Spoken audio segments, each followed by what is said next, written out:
This is an area that is not only populated, but of course a lot of the buildings, historic in nature, very structures, they're not going to be able to withstand the magnitude of shaking that we saw here, especially at the shallow nature of this earthquake, sitting less than 10 kilometers. So you're talking about much less buffering to take place from beneath the Earth's surface as this quake rocks this region. So sitting just a little over 100 kilometers away from a city of 2.5 million people being Rome, that's an incredible earthquake that's going to be felt quite a ways away, and particularly in Rome, where we know at least moderate shaking was felt.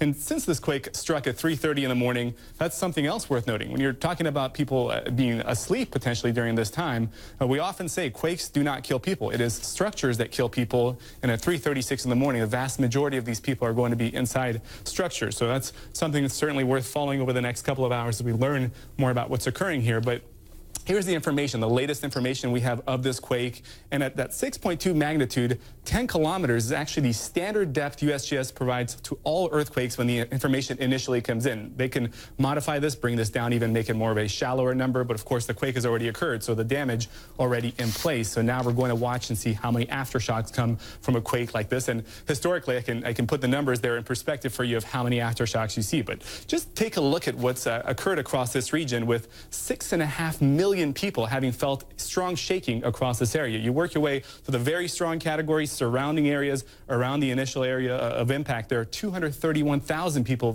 felt very strong shaking, and even some people, about 10,000 folks, felt severe shaking. So that's why we think the highest potential for a loss of life and also property damage will be very close to the epicenter of this particular quake. And historically, when you have a 6.2, you bring down at least one aftershock within 1 order of magnitude less. That would be a 5.2. We have had an aftershock, I believe it was at about 5.6 that has occurred, and 2 other aftershocks have occurred since this quake in the last hour that have been in the 4 magnitude, which you would see typically 10 of.